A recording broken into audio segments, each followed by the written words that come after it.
Hey guys, welcome to the Student Side Hustle. So in this show, what we're trying to do is I'm trying to share stories of individuals and people who generally are doing something unique, doing something entrepreneurial, doing something that they're passionate about and trying to make it their career. That's not necessarily the thing that allows you to be on the show or qualifies you to be a guest on the show, but that's generally what we're talking about. We're talking about entrepreneurship, passion, etc. A lot of it revolves around bodybuilding and fitness because that's what I'm personally interested in. But what I want you to take away from this is just the fact that you can do whichever passion that you'd like to do, and you can make that into a career. It's a long path, but you can make it happen. And basically what I'm doing is showing you 80 plus examples of people who are doing it and who have done it. So yeah, I hope you guys enjoyed this episode. I would love if you would subscribe because we've got a lot of new episodes coming out. And yeah, thank you so much for listening. People are constantly raising the bar. Sacrifices need to be made. What would you guys say are your biggest weaknesses? You or your enemy right now? The success of life. Just a fucking podcast. Hey guys, welcome to the Student Side Hustle. This week I'm speaking to Lyndon and Martin Refalo from JPS. So they're involved with coaching and education at JPS. We were sort of trying to figure out the titles beforehand, but they do a lot with coaching and education at JPS. And JPS, if you don't know, well, I've had both these guys on before. JPS, basically, they're like one of the only good brands in Australia and Oceania when it comes to fitness and evidence-based practice in the lifting community. So they're very far and few between, but if you know anything about JPS, you'll be excited to hear what these guys have to say. But today what we're mainly talking about is adherence. So we're talking about everything to do with adherence and all the factors involved in it, and then everything around that sort of topic. So, guys, what do you think are the main factors in keeping an athlete adherent to whatever protocol it is? When we're talking nutrition, whatever their lifting protocol is, everything in that sort of boundary, what do you think are the main key things that make the biggest difference, or the main things that the biggest things that play the biggest role? Go for it, Marto, if you want. Okay, so I can start off by addressing like the nutrition side of things first. When I'm prescribing a nutrition protocol for a client, I'm always taking into account 4 major factors to ensure that their adherence is on point, and that's obviously going to allow them to get the best results possible. Now, the first factor that I do take into account is making sure that the nutrition protocol I prescribe to the specific client is realistic. Okay, so what I'm trying to do here is set my client up for success and ensure that what I am telling them to do is going to be realistic for their lifestyle, their preferences, their needs, things like that. We also have to ensure that whether it's a training program or a nutrition program, it also needs to be enjoyable. That you are prescribing them, then again, it's going to end up, it's probably not going to end up in a positive result. And also, we need to take into account flexibility here. So I think in some cases, a flexible approach is more likely to succeed than implement some rigidity, and sometimes when we get beginner clients into JPS, ensuring that we place some constraints on their nutrition, even their training, things like that, comes in handy. So we're not really going for a totally flexible approach here, but we're also implementing some rigidity. But I do find when you go overboard with a rigid nutrition plan, or even just very rigid, it can backfire. So you do have to find a balance when it comes to flexibility and rigidity. And we also need to take into account sustainability here as well. Okay, so the protocols that I'm prescribing for my clients, the main thing that I take into account is, are they going to be able to sustain whatever I tell them to do, whether it be nutrition and whether it be training. So those are the main factors that I take into account. But obviously, these are going to be dependent on, will present with different compliance issues that will need to be addressed differently. Like some clients will have hunger problems, whereas other people may not. Hunger may not really faze them too much. They may be able to deal with hunger. So those are the things that I'm taking. But again, they're going to be very individualized based on the issues that the client exhibits with their I would pretty much just agree with with everything Marto said. Some other things to consider, in my opinion, are like when you look at the sustainability component of the four things that Marto listed. I think I'm not a big believer in the idea that like if you can't see yourself doing this in 10 years' time, it's not the right plan for you now, sort of a thing. Like sustainability only needs to be basically as sustainable. Like you don't run a 400-meter race and try to conserve energy to run, you safely to the destination. Definitely not blowing up too early, but without leaving too much in the tank. So it's like, there's no point going through go on, Marto. Yeah, so again, like it'll be individualized to the client's goals and preferences. Yeah, and sorry, I wasn't trying to say that I disagreed with you. I guess I was just sort of outlining that for the people listening more so than anything. Like like Sohee Lee is someone I think of. Sort of, she's really good in promoting that much more sort of lifestyle based information, especially like in regards to females, and it's kind of like just eat a bit more protein over time, sustainable diet.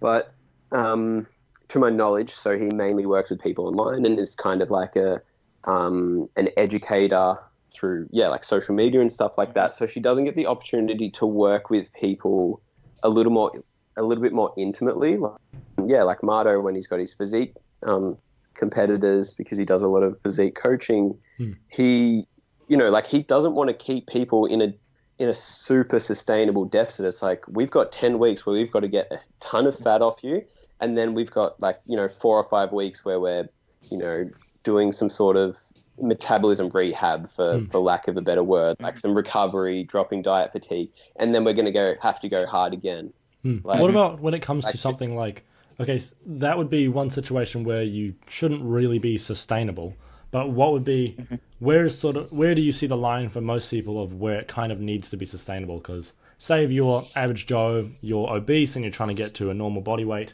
how sustainable should it be in that situation compared to, say, 50 kilo, 6 foot male eats a ton of food, and in that sort of all the ranges of different clientele, where would it need to be? Where would the focus on sustainability be okay to let it sort of slip? Do you want to answer that, Don? Or? So I think like in regards to like working with an obese client, I guess I tend to think of it maybe from a little bit of the reverse perspective, I guess, rather than being like, okay, here's this weight or something like that. It's like, what skills can I give you now that, let's say they're 150 kilos. It's like, what skills can we work on that gets you safely, happily to 140 kilos?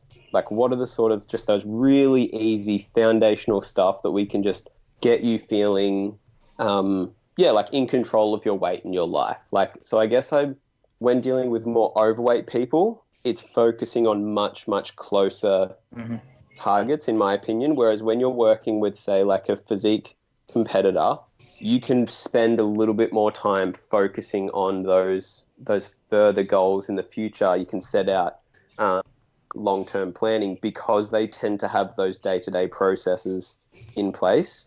So it's just about setting your eye line at the right level, I guess, if that makes sense. And it's somewhere, and you'll typically find that I think people fall somewhere between that obese client that really just needs to be looking down at their feet, when it's like, okay, the finish line is 12 months away. How do we get you there perfectly? Right. So it's more, and then when it comes to the obese client, is there anything in particular that you think is like a major factor in adherence for a majority of obese people?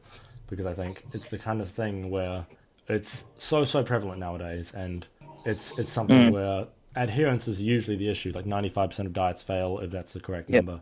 So it's like adherence is the major thing. What are the main things that stop people with obesity adhering? Well, I think for an obese client, the sustainability of the program can sometimes fluctuate. For example, if I was to, consult with an obese client and they told me that they wanted to lose a significant amount of weight, and they had to for health reasons and things like that. Sometimes the initial phase of their program will be like slightly unsustainable, so more of an aggressive approach, and that has many benefits. It can come with some negatives, but it will depend on how the client presents themselves, mentally. Now, a more aggressive approach initially can lead to faster rate of weight loss for these clients, which can increase their motivation, and that's generally lack motivation. And then, that initial unsustainable phase of the program can then transition into a more sustainable approach as I continue to work with them, and as we start to, talk more about habits and building behaviors and things like that. So yeah, I definitely think that there's a time and place for, a unsustainable approach, as long as it is done with guidance and on. And for obese clients, there's a lot of different factors that get in the way of their compliance. Could be the negative associations that they have with dieting. Most of these clients have tried to diet in the past, possibly have failed. They could have went through that whole rebound and restrictive cycle of dieting that people generally go through. And this usually leads to people having a lot of negative associations with the word diet. And, when they start another diet, they're always going to be vulnerable. So I try and get a lot of those types of clients to start building positive associations with the word diet. So a diet doesn't have to lead to deprivation and doesn't have to cause talk about when they discussing dieting, like extreme hunger and things like that. So I think, building positive affirmations with the word diet is super important as well for these people. But again, there's a multitude of factors that will come into play with their adherence, and that can affect their adherence. Right. And then what about when it comes to the aggressive versus sort of, because I guess there's an argument for saying, okay, start slower. Like, for instance, with myself, I never really tracked calories. Like, I would do it every now and then just for like fun almost. And then recently I've sort of started tracking calories and sort of all that sort of stuff. And I found the most beneficial thing for me was I'm working with Steve Hall, by the way, and we started basically to make me adhere to the calories. Basically, all I'm really trying to aim for is fats and protein, and then carbs can do whatever. But fats is pretty big range, proteins just like a sort of a 20 gram range. And it's like that I find has been very, very easy. But do you think there would be an argument for, say, tracking literally everything, so making sure you're aiming for a specific number of carbs, fats, protein, and this is just an example, compared to, okay, now you're just aiming for calories? And do you think in general the more aggressive, and when you say aggressive, do you mean a bigger deficit or all that sort of stuff? Yeah, so when I say aggressive, I'm referring to a slightly bigger deficit. And, the client doesn't have to be tracking for this to be the case. Like, sometimes I set constraints. For example, okay, let's just focus on having 3 meals a day for now. We'll have carbs in 2 meals, so maybe breakfast will involve carbs, dinner will involve carbs, lunch, will be free of carbs, protein in every meal. Terming them as like constraints will ensure that the client actually, understands that, okay, well, now I actually have to stick to these, and there's no like wiggle room. Whereas when the client is tracking, sometimes they can fall into the whole neurotic, macro tracking cycle where they're really focused on the numbers. They're really focused on trying to fit all these, different highly palatable foods into their day. And sometimes tracking isn't the way to go. Your nutrition approach with the client. But I definitely think that aggressive approach can work. Don, do you have any thoughts on that, or? So what was sort of like the original question again? Because I was thinking about. So what was your original sort of question? Mainly, James? What we were touching on was sort of comparing the two between, say, an aggressive approach to a non-aggressive approach. So, say, 400 calorie deficit or whatever, if that's non-aggressive. I'm actually not too well versed in that compared to maybe 800, or if that's crazy different. But yeah.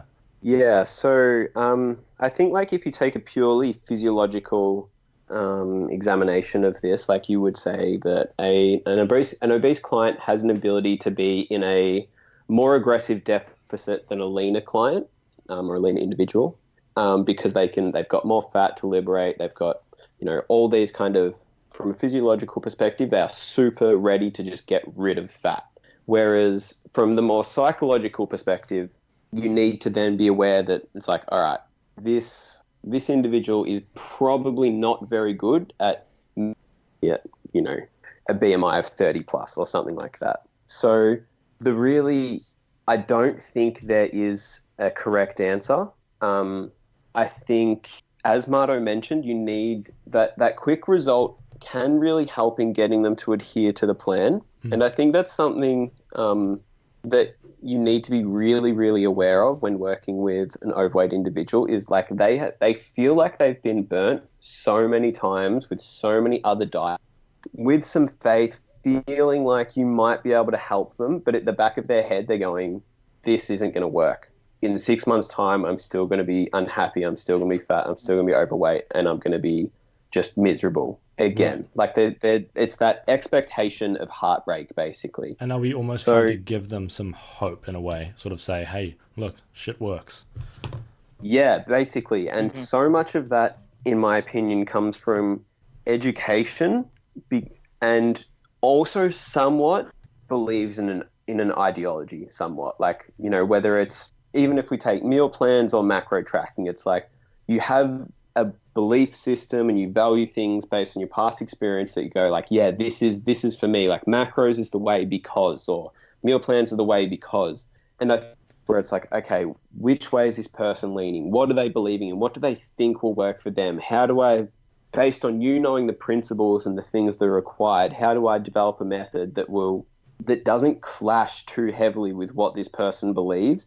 And then along the way, how do I drip feed them information so that I can open their eyes and educate them and get them to see the reality of dieting a little more clearly? What if the ideology that they are prescribed to is relatively toxic? Is it it's the same as sort of trying to convince someone of anything really? You kind of have to come at it from there's a right and wrong way to approach it.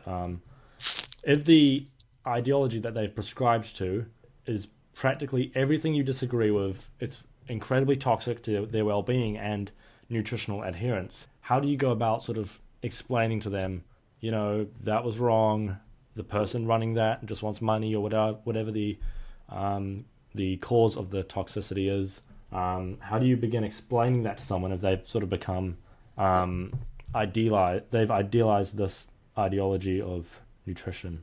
So I think if I'm thinking of probably like the same sort of examples you're thinking of, when a client comes to you and they act surprised, or say when you prescribe something slightly differently, which is very common, like, we'll get clients that come to us and they're like, oh, why didn't you put me on keto? Can't you put me on keto or something like that? And it's like, well, like, do you believe keto will work? And it's like, you don't need me then. Like, if it's like, you're more than welcome to go and try keto on your own sort of thing, blood or avoiding gluten or whatever sort of methodology you put your faith in.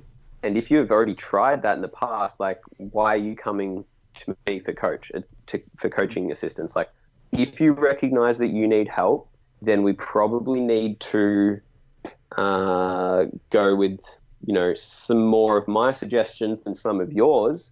But I think still as a coach, it's one of those, like, minimal effective force is probably like a good way of thinking about it. It's like, you don't go in there with the idea of being like, hey, you're in the fucking matrix and everything you believed in is bullshit. You go, let's start looking for some cracks here. Like, you don't try to make them look like the mind blown emoji. Right, so it's sort of a more subtle and nice approach, instead of trying to basically say, hey, keto's blanket statement for retards, blah, blah, blah. Because it's sort of just, that's not going to convince anyone of anything, really. One thing I would like to touch on is, how do you, what are like the major things that, if there's any, the major things in adherence when it comes to differences between men and women, if there is really any? Because I know, eating disorders are very common. We usually think of them in women. Are they more common in women? Is it equally as common in men? Is it more body disorders in men? Or what is the sort of play there? And then is that the main difference between men or women, or is there some obvious key differences between men and women when it comes to adherence? Go for it if you want, Marto. Yeah, so I'm not quite sure about the whole eating disorder thing. So I can't really answer that. I've dealt with clients who are both male and female that have presented with disordered eating. I'd say with females, though, I think they generally struggle more with motivation, because especially if we're talking about like small, so they struggle to see the scale weight decrease, and if they do see it decrease, and it's often only very marginal and minor amounts of weight that they lose, and this often starts to play with their mind, especially when they start to, like, if they talk to some males, and males will might say, oh, I lost 2 kilos in 2 weeks or something like that. And I've had a lot of females who come up to me and say, oh, my friend lost a couple kilos in a week or two. How did that happen? Why can't I lose that much weight? And generally they're just not able to, just because it's the smaller body frame. We also know that females go through periods where their water retention levels will fluctuate during the menstrual cycle, things like that. So with some females, I do find that tracking scale weight can sometimes be problematic. And again, that just comes down, like, thinking to them about how your scale weight can fluctuate on a daily basis, and all the triggers that can cause a spike in weight, and that really doesn't mean much. And what we're looking for is trends over time. I think that's something that, well, sometimes they also struggle with the fact that they're not eating much food, since again, if it's a smaller female, then their calorie intake is generally going to be smaller when compared to maybe their boyfriend or some of their friends or whatever it might be. So I feel as if a lot of females tend to compare what they're doing in the programs that they're on with other people, and sometimes that can affect their adherence if you don't educate the client about why we personalize programs in certain ways, and why they may not be eating as much food as other people do, and things like that. Right. I think that. Sorry, did you have something you wanted to say, James? I don't know. I think everything Marto outlined again was pretty much bang on the money. When it comes to just blanket statements about adherence differences between men and women, just based on men and women on averaging, living different lives and wanting different things, valuing different things. But again, like the variance between men and women is much smaller than, I guess, the variance between when just looking at just women, sort of thing, if that makes sense. Right. Yeah. Right. And then sorry, go on. I don't go. I was just going to say, like, on average, like, a lot of the women that I deal with, like, they need some kind of sort of component within their nutritional approach that allows them to go out and have coffee or brunch with their friends, and sort of like they're probably a little bit more social, whereas blokes, but then it's just like, I have one beer on Friday night with the boys, and then I get fucked up on Saturday night, and then I'm pissed off with myself on Sunday and I'm hungover, so I have a couple more beers and some KFC. Like, that's sort of, on average where the blokes that I work with fall down. Like, so there's adherence differences, whereas, women might just snack on a little bit of their friend's blueberry muffin, or they may have just a small fancy ass coffee. I don't even know fancy coffee names. Latte. Yeah, latte. Well done, Marto. That's. But do you know what I mean? It's just like at the end of the day, like, if you're looking at it black and white, they're both just having adherence issues. But once you dig into the weeds of, like, okay, why are you not adhering? Okay, what are the major tripping hazards we need to look out for a female? What are the major tripping hazards we need to look out for a male? And that will sort of always just come back to, like, understanding the client, like, why they are going through this process, what they want out of it, what they're not willing to give up, what they are willing to give up. And once you look at those things, like, you'll be in a pretty good position to make the right judgment. Sweet. Yeah. Fantastic. And then Hopefully one thing that made sense. I would like to go into is obesity and obesity in general. and maybe theorize around causes of obesity. And it can correct me if anything that I say now is wrong. So recently I did a little Instagram post / essay sort of thing about the interaction between obesity, depression, and long-term conditions. And obviously we all know obesity is getting worse and worse, and it's obviously fucking scary, but everyone seems to blame it on different things. And like, for instance, some people say, oh, it's sugar, oh, it's highly palatable foods, oh, it's fat, blah, blah, blah. Whatever the cause is, or it's just desk jobs, or whatever. There's a billion different things that people cause it, say that it's caused by. And I'm sure that it's a multifactorial, there's lots of different causes. But from the perspective and the evidence that you guys have seen anecdotally, and also just the research you've done, what would you say is the main root cause of all this? And is it multiple factors, or is there 3 or 4 main parts that are really causing the rise in obesity? I definitely, I think we both definitely agree that there's so many factors that come into play, and you just can never pinpoint.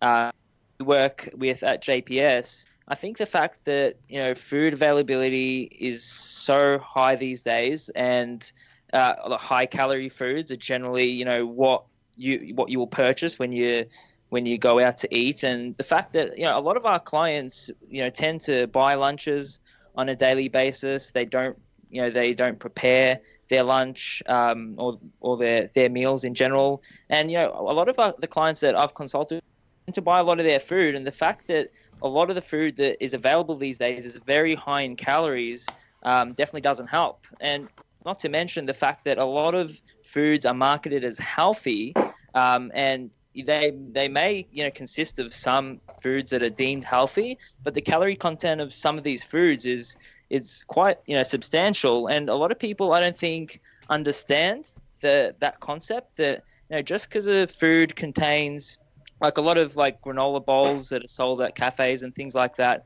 contain some fruits, contain some chia seeds, foods that people associate with the word healthy, I guess.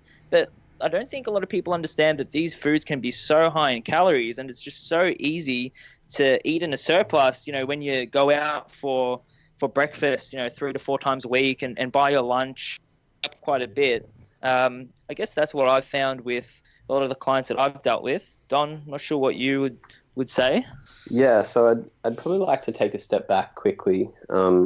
This is something I spoke about a weekend or 2 ago when I was in the Gold Coast speaking to a bunch of coaches and trainers up at Hold Your Own, which is a really, really cool gym. We were speaking about level. It was a square, and it had a bunch of black dots in it. And if you stood really, really close to the board, you would understand that okay, this is a black square, a square with black and white dots in it.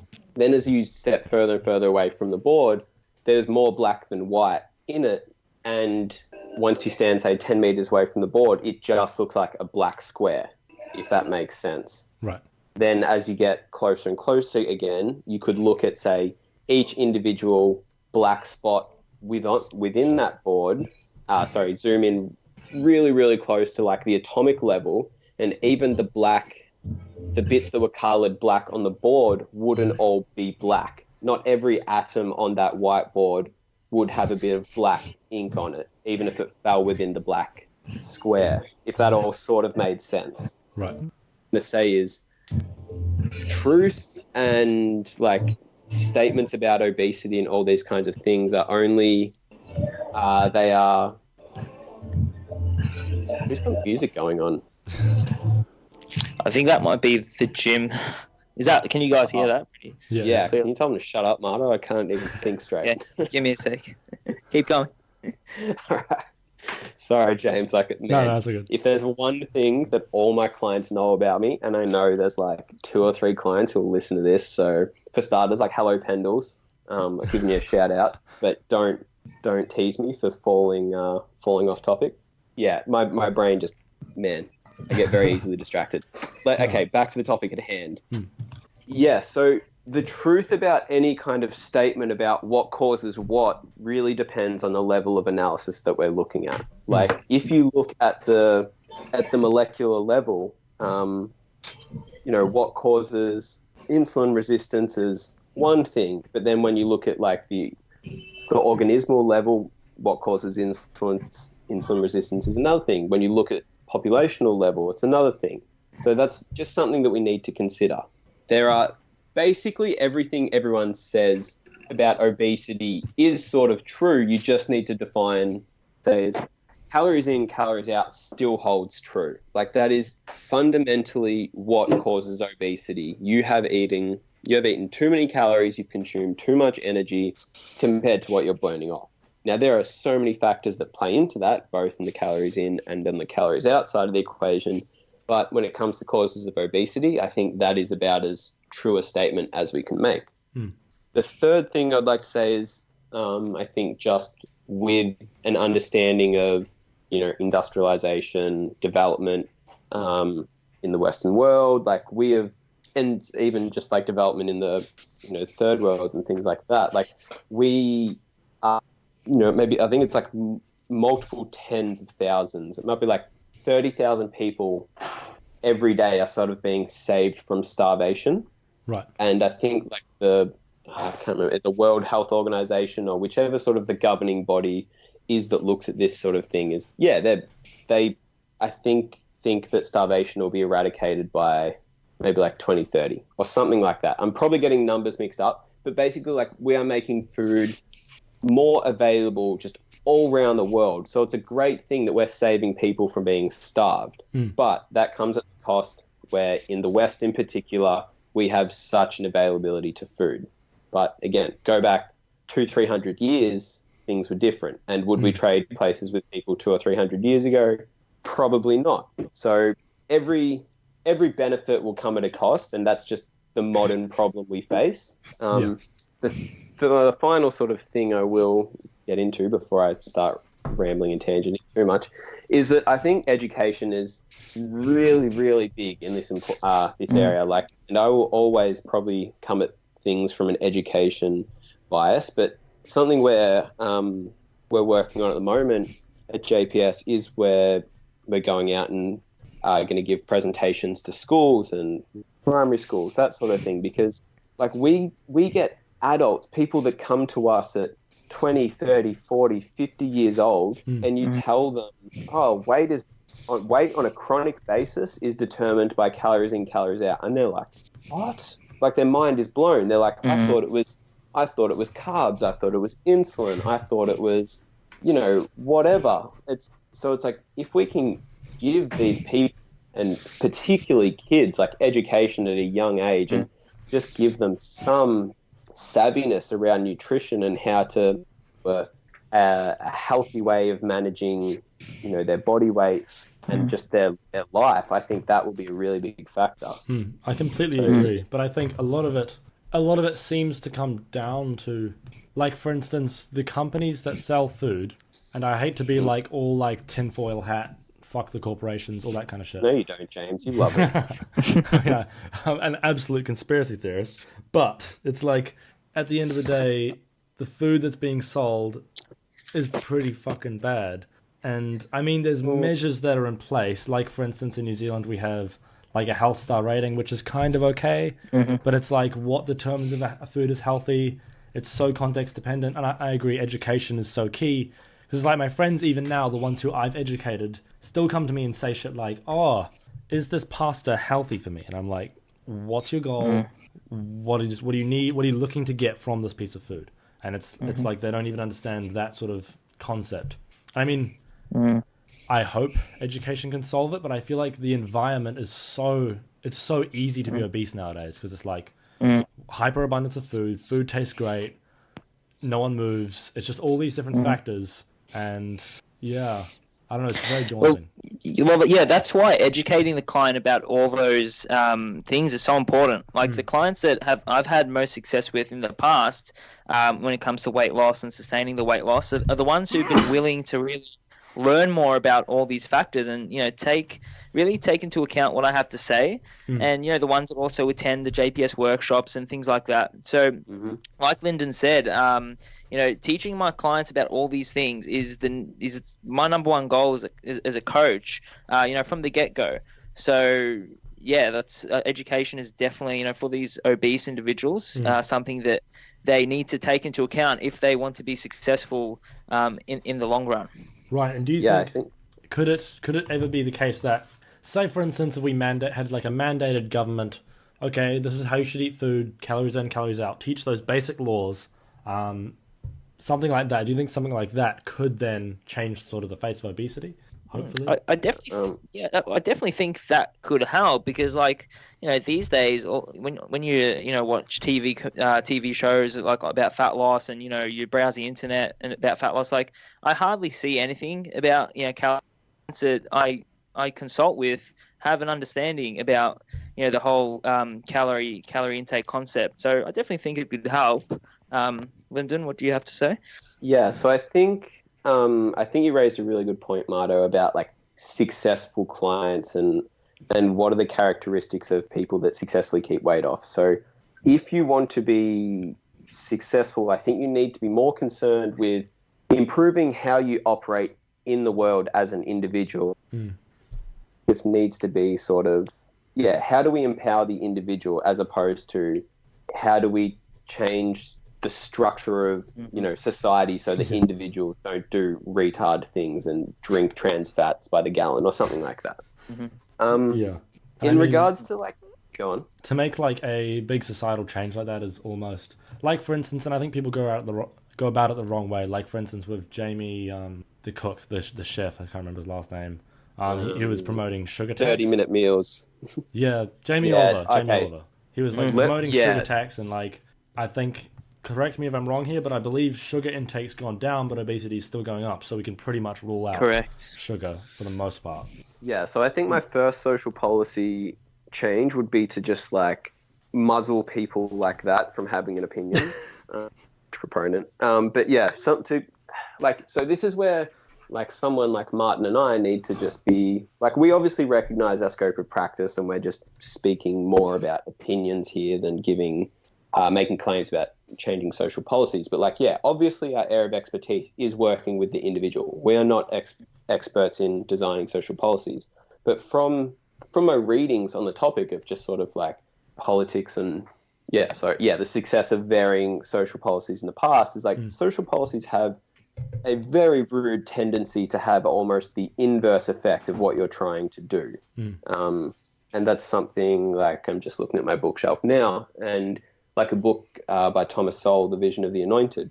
He writes a lot about that in that book, things sex education in school actually probably had inverse effects to what the intentions of it. So whenever you're looking at some kind of social policy, you need to be concerned with not just the intentions, but what are the actual hard, objective, observable effects of this intervention. Right. And they were almost diametrically opposed when you look at sex education. You thought it would reduce teenage, that kind of thing, and it had the opposite effect. It's that doesn't make sense when you think about it, but obviously reality is under no obligations to be easy to understand or to be clear to us. So again, I've gone way off topic, but that's, so any kind of recommendation about social policy probably needs to be taken extremely carefully. And also I just think bigger existential type problems to deal with that maybe global warming or something like that, rather than how do we stop a bunch of people being overweight. But yeah, with it, that'll be really off topic, so I won't go there. Yeah, I think. But yeah, okay. One more thought: the sugar tax. Shut up. That's what I'll say. Is there anything you think where is there potential where something like the government could intervene? For instance, controlling, maybe giving some sort of regulation to the companies that make food, maybe on palatability or something like that. but then yeah, it is a complex sort of thing. Yeah, it really is. Like, okay, so you start regulating palatability of food, and it's like that is somewhat directly detracting from the pleasure that one individual can gain from their life. Like, okay, I cannot get as much pleasure now from food as what I used to. Yeah. Maybe that's a good thing on average, but why do some individuals deserve to be, that might not apply to them. So you just do need to be careful. And I think this is where I am much more a proponent of working with things. Marto, stop your fucking bulking breathing into the microphone. Sorry, mate. You gotta start doing some more cardio. Yeah, I think so. My opinion is that we need to be more concerned with dealing with the individuals. And when you see, because individuals also have a ripple effect, and it's like a very successful weight loss journey.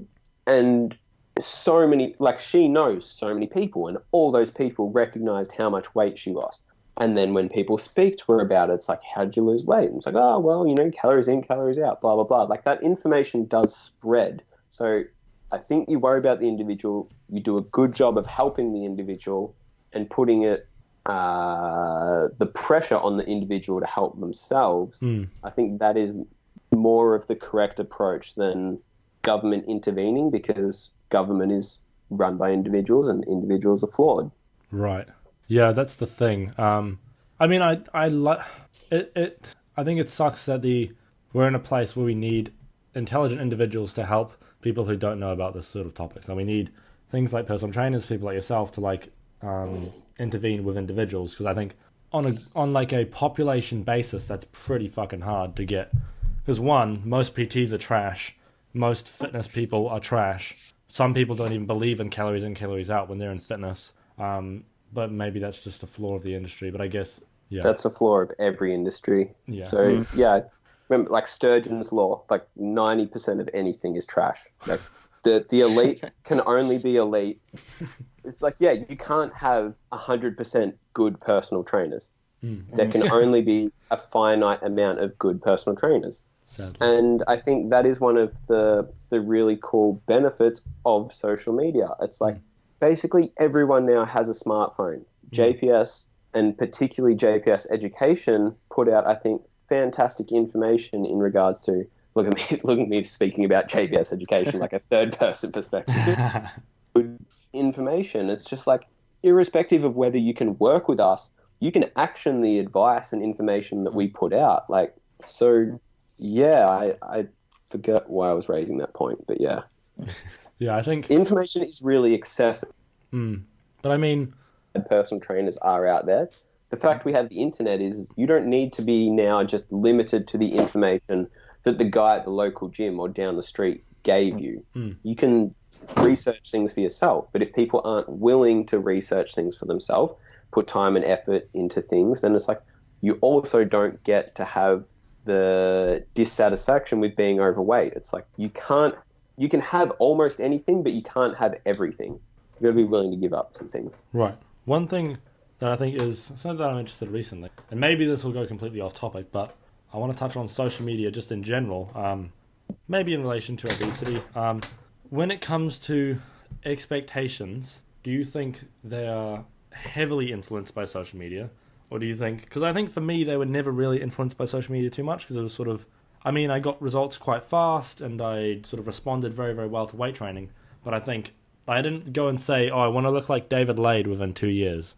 It's like it wasn't... I didn't really make that assumption. But do you think... Is it common for people to see the drastic results and think, oh shit, I'm going to do this? Or maybe they see, okay, Keto Warrior X92 did that, and they lost 57 kilos in 2 days. That's my username. How'd you know? So it's like, do you think seeing shit like that is quite damaging? Is it sort of like most people just ignore it, or? Go, Marto. All right. So I definitely think, like, to a certain type of person, it can be damaging. Like, I've had a lot of clients at JPS, a lot of females as well, who generally tend to show me specific transformations that, specific fitness models on Instagram have gone through, and even go as far to question me why, they haven't, seen the same result. And again, like it's going to be, the amount of progress you can make is going to be very different based on the type of person. Most of the people that advertise these transformations on Instagram, their full-time jobs is to train and to look good, and they unfortunately, a lot of people that we coach at JPS don't have the time to commit 5 days in the gym and to prep all their meals and things like that. So when I do have a client who is questioning me about the results that they're getting and comparing them to the results that some people get on Instagram, then I'm always telling these clients that they have to adjust their expectations, because unfortunately, you just aren't able to, you're not going to be able to achieve the same result that some of these people promote on Instagram, just because, it's their full-time job in most cases, like a lot of these fitness models who get great results in such a short period of time. So I definitely think it can be a damaging factor for some clients. And I've told some clients to even unfollow certain people on it. Yeah. Oh, hello. Yeah, I think I couldn't make a blanket statement overall about whether social media is, and I know Martin wasn't doing that, isn't. Yeah, I can't make the blanket statement if it's damaging completely. It's just, you need to be aware of just how you use it. One of the major issues is just like people just mindlessly operate in the world and don't put any critical thought into what they are consuming and all the processes that occur on an unconscious level. It's like whether you feel like you are comparing yourself to the people you see on social media or not, probably on an unconscious level you are. You also need to be aware that like the algorithms are designed to get you to spend more time on the app, things like that. But just like fundamentally, I think you need to be aware of that. Like as Marto basically touched on, like it's like a post is basically like when you see the final cut of a movie sort of a thing. It's like movie, maybe you see some recognition at the end, or like someone, when you see the credits, or someone might put in the caption like, I pumped up or ate some carbs before this or whatever. Half the time they don't. Most of the time they don't. It's like, you're just seeing basically the final cut of the movie. You didn't see the editing. You didn't see the multiple goes at it, all the other things, the lighting, the whatever. So don't be expecting that social media is reality. And then I think you'll do a pretty good job of not being harmed by it. But if you're walking around going, oh, this looks real, and then I'm going to go and bust my coach's balls about why I don't look like this, then I think, as Marto basically touched on.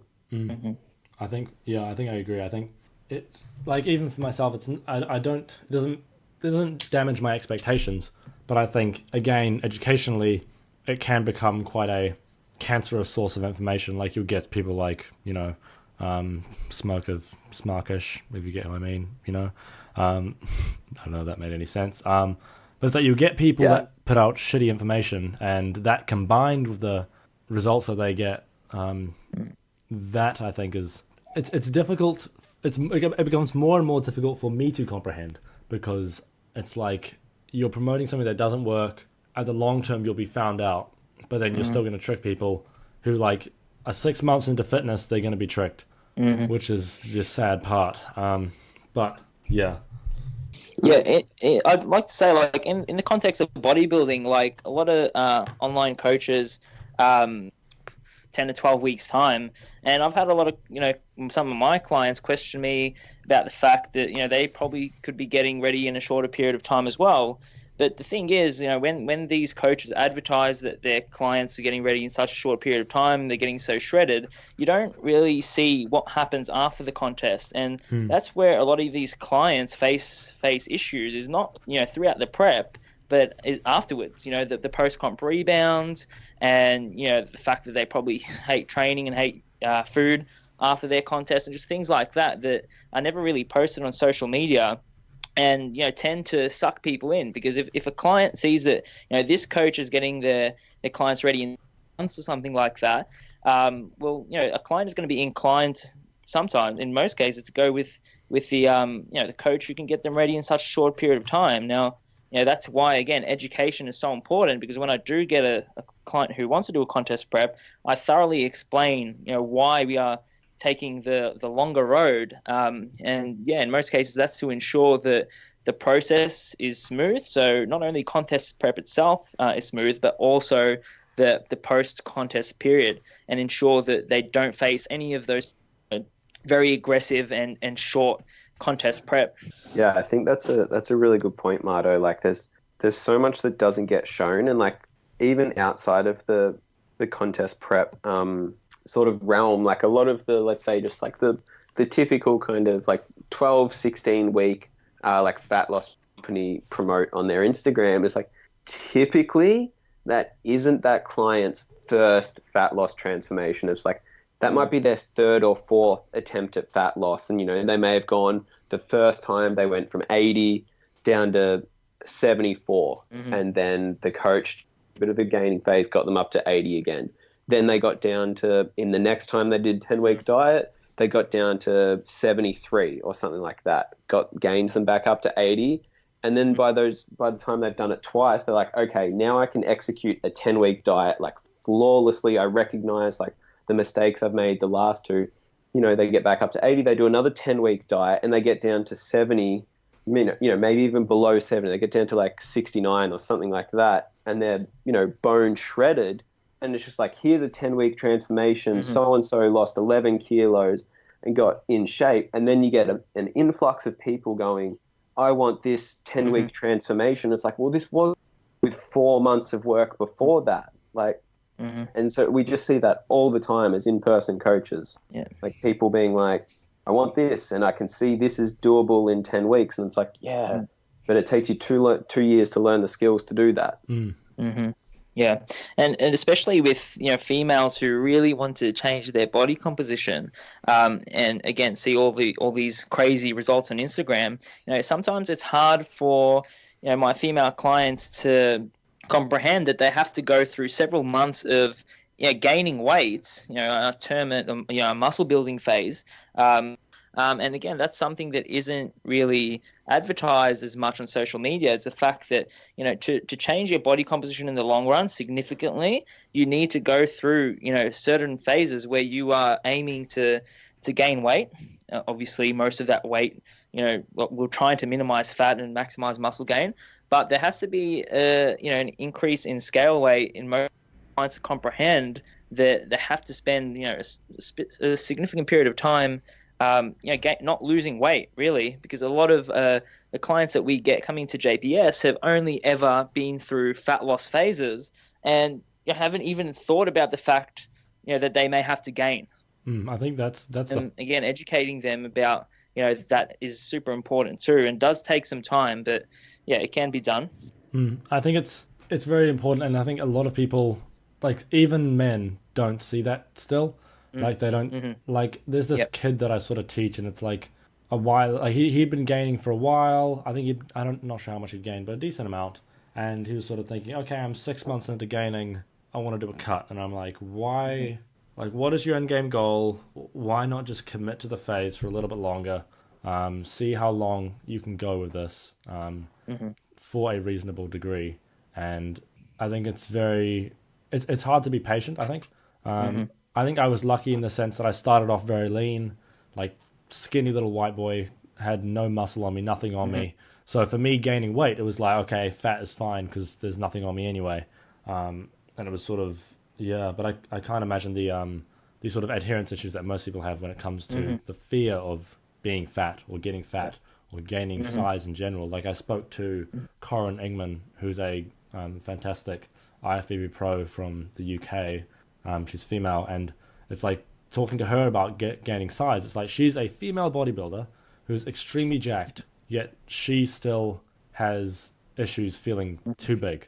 So it's like, of course, the average girl is going to, and it's like, even there's this guy in my class who he is just a normal dude, but he's quite a large dude, but it's like he wants to be small and athletic instead of like big. So it's like even for people like that, they don't want to be big, and getting big is always going to be scary. And I mean, it's always a difficult thing, but I think for the most part, things like education and all that, and sort of showing them why it's useful. But I think there's so much, like, as we all know, there's so much bad out there in the industry, but then there's no point to sort of, we might as well ignore it for the most part, but it sucks that we sort of had to fight with that. But, you know, woe is me. Yeah, I think you're right. Like, there's definitely like bad information and stuff out there. But one of the really big factors here for me is like just general self-awareness.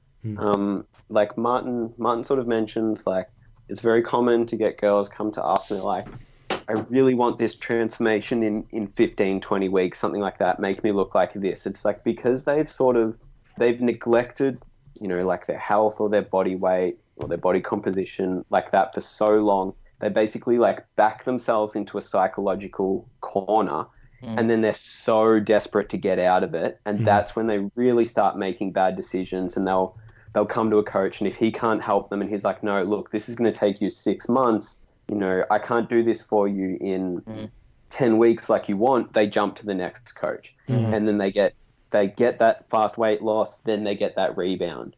Like we had one of our coaches, Aaron, had a girl come to him recently, and I think it was Aaron. Or was it you, Marto, who had the girl come to him and was like, I want to compete at this comp, and they were basically like, it was either you or Aaron was like, I'm sorry, but you won't be ready. You won't put a good physique on stage. This is going to take...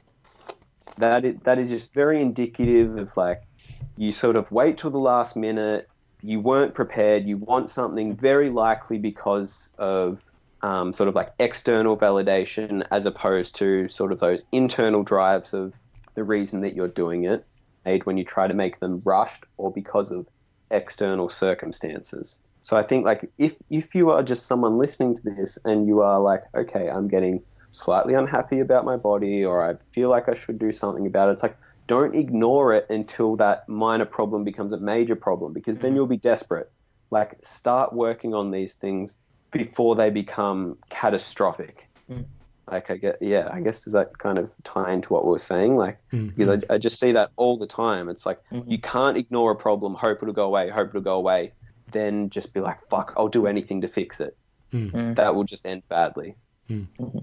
I completely agree. Do you guys have any final words on these sort of topics of adherence and all that? Martin's doing pretty good to adhering to his plan of eating all the food. So, so far so good. Gotta just tip him on his side and poke him through the door head first. I'm getting pretty big. I get him on the bike and he ticks his legs over, and when he doesn't, you know, clog up the gears with his leg hairs. But we're working on it. So.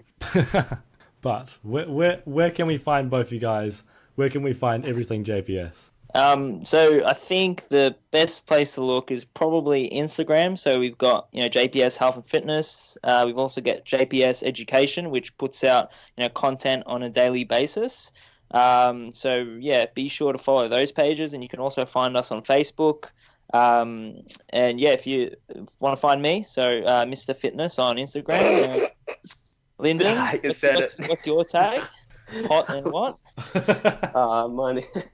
I can't believe you called yourself Mr. Fitness. That's still one of my favorite things that has ever happened in the history of the world. I'm going to be changing it soon. It's going to be the recomp. Don't. You should be. What's like the gender neutral version of Miss? You could be. I don't even know.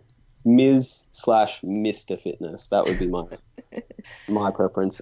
Yeah, those two pages, as Marto said, like follow JPS Education in particular, I think just gives out, like, if you're looking for just good information, I love what we are doing with JPS Education. We've just got Twitter now. If you're looking for if you're interested in just having, you know, hopefully some more positive influences appear in your Twitter feed, follow JPS Education there. And then personally, as Marto hinted at, you can find I'm not going to change. Do you want to just repeat that? I think it cut out a little bit. My Instagram is hot_and_dangerous. Sort of a play on words of like that hot and dangerous bit at the start of the Kesha song. Very, it's Yeah. very, very intellectual name. Very, very thoughtful. I feel like you can just like, if you have fun with social media and just don't expect it to be serious real life, then it will really just be much more beneficial to you than harmful. Is that But that's yeah, the like general although philosophy?